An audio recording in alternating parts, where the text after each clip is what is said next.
Hi, my name is Seven, and this is my story about how I ended up having an affair, becoming the other woman, and becoming a home wrecker. But let's start at the beginning.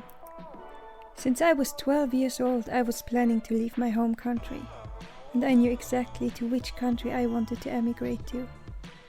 No one in my family took me serious at the time. I was quite talented. As a teenager, I used to write and sing songs with a local band in my hometown. We've even recorded a CD and had some concerts. I was also very good at painting and had a lot of orders.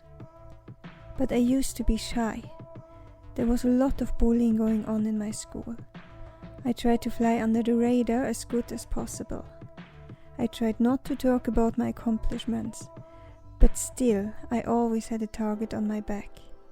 And I tried to be invisible as good as I could. And when we all signed the last yearbook for each other, I was surprised over the nice feedback I got. I didn't think anyone had noticed me, but it said nice things like I was one of the few one could trust. I would never backtalk anyone, and I would always be kind to everyone. Things changed for the better when I went abroad for a year after I've graduated. I met someone, and I remember when he picked me up from the train station the first time, it was love at the first hug. I knew already then that he was the one for life. After 4 months, I went back to my home country to study, and life got even better. We stayed together, having a long-distance relationship. At school I tried to keep a low profile at first, but people approached me and actually wanted to get to know me and even enjoyed being with me. I was surprised. I got many new friends and we were playing squash and beach volleyball. I was invited to all kinds of gatherings. I just had the time of my life. And my boyfriend from abroad and I were talking online for hours each day. We really got this long-distance relationship work. We visited each other whenever we could, and he even proposed to me. Things were great. I started training at the gym. I was there so much that they ended up hiring me. I loved this job. It was great to study and to support myself, and I also really enjoyed living by myself. I loved my friends and my life. I was healthy and I was happy. After graduating, I moved back abroad to my fiancé. All was great and we got married. Our relationship was loving, very harmonic, and we supported each other in everything. We even went on a little spiritual journey together. I learned the language very fast, and I got a really good job in a recruiting agency. I loved it there. I was traveling a lot to Dubai, Spain, New York. It was great and I had the best colleagues.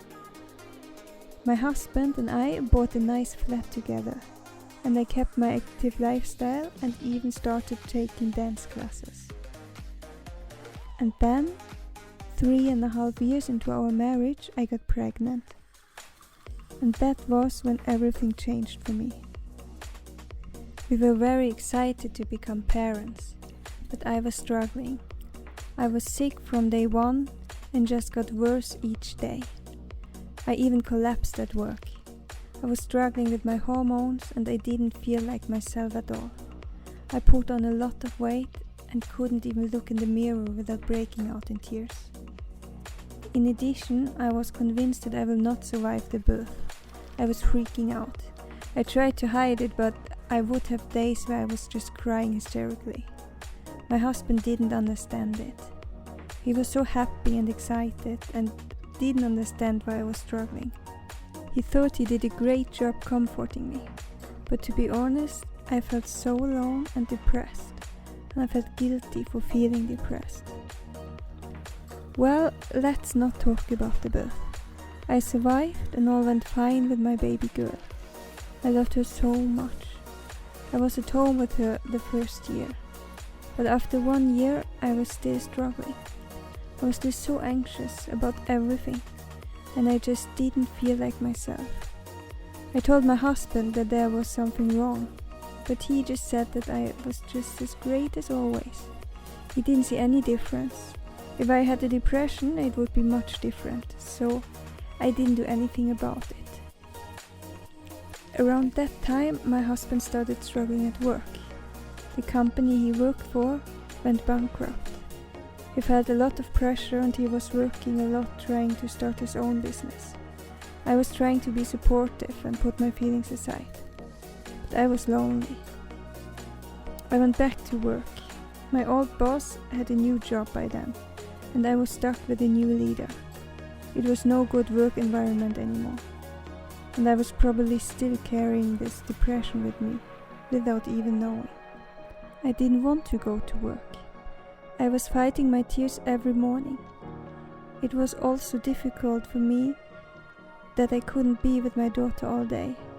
It went like that for 6 months and I was right in front of a breakdown. And I decided I had to leave if I don't want to get sick. My husband was not really supportive, since he was struggling himself to get a stable income. But I quit. I was lucky and got hired straight away at a different recruiting agency. I was recruiting skilled workers for construction work. It started out great for a little while, but the company was a startup company and business was not going as well as expected, and tension was growing. It seemed as if I couldn't get it right. My boss claimed that I was too negative. In the next meeting, I was too positive. Then I worked too much and he was concerned about my health, and then I was not working enough. I was trying so hard to make it work. I was really stressed out about the work situation. At the same time, my husband was still struggling to find a job or to get his company running, and that put a lot of stress on our relationship as well. I was struggling big time. The financial insecurity got me worried. I was applying for other jobs but didn't get even to an interview, and I felt trapped, because I couldn't quit now. And in addition, I was struggling with my depression. I couldn't travel out of the city for work stuff. I would get very anxious. I would never spend a night away from my daughter, and I also didn't trust anyone but my husband to watch my daughter. If my colleagues planned to go out for a payday beer, I would maybe join them later, because I had to be with my daughter until she went to sleep. My colleagues told me that my attachment to my daughter was not normal, but for me it was just being a good mom. Me and my boss still didn't get along. I was trying to do my job as good as possible, but also to fly under the radar and try to get invisible so he wouldn't aim his tantrums at me. I was basically just trying to survive the day. I was constantly tired and all energy I had left went to my baby girl. To be honest, I didn't pay much attention to my husband, and he was working all around the clock anyway. The stress had some side effects. I suddenly got headaches and migraines, and usually on Sundays. I understood that this was psychological. I got that I didn't want to go to work. I didn't like Mondays. And I put on weight again, 2 pounds every month. I cut sugar, I cut dairy products, I counted calories, I was running 5Ks 3 to 4 times a week, and still 2 pounds extra each month. It drove me crazy, especially being a trainer. I just couldn't lose the weight. I got my blood tested if there was something wrong, but all was normal. Work was tough, but there were also good times. There was one client who, for a change, didn't yell at me when the workers did something wrong. He was always nice, and I always felt good around him.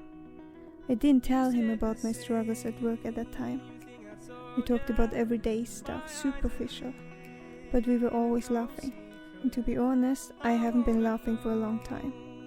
We were joking about the bad water quality in that place, and that is probably was the reason why all the people seemed so strange there. I used to bring my iced coffee, and we would have a morning coffee together when I came to visit. And when there was a lot of stress at work, I would visit Andy for follow-up of the workers. And I would always feel better. There was a time when my boss tried to fire me, downsizing. It was very hard for me, but being around Andy and he just being nice helped a lot. He had no idea about my work situation, but I felt so much better. No matter how much I was struggling inside, we would always end up laughing together.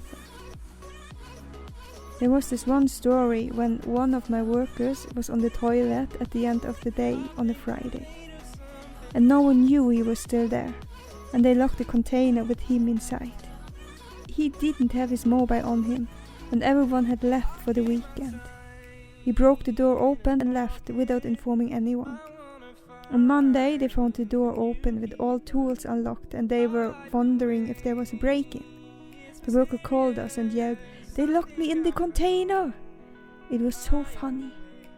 That worker was from the same country as me, and Andy told that when he had my language at school, he had a terrible teacher who just didn't like him.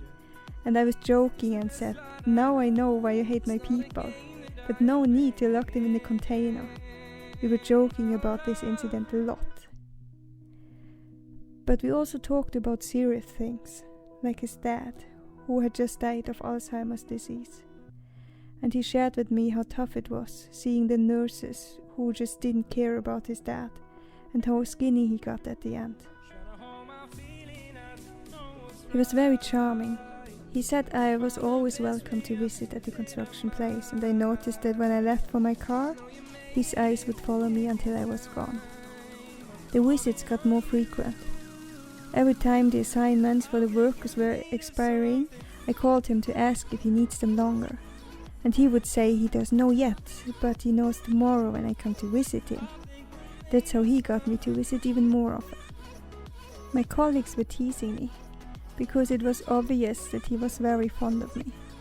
My boss was very happy about that, since there was always trouble with the workers, but Andy ordered workers only from me and not from the competition.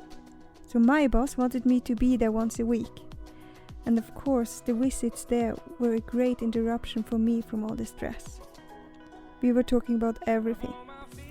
We talked a lot about our daughters, who had birthday just some days apart. He really loved his two daughters. The youngest one was his biological. And he would talk about carpentry stuff, about new systems, about the right angle for rain drainage, new super roof tiles that caused so many problems, and I found it really cute to see him in his element. And no, I didn't get fired. In the middle of the downsizing process, business suddenly took up and there was no legal reason to let me go. And since the company finally started going really well, my boss stopped picking on me, and things seemed to become better for me at work. After 3 years, finally. My eyes are clear, there's no secret. I wanna know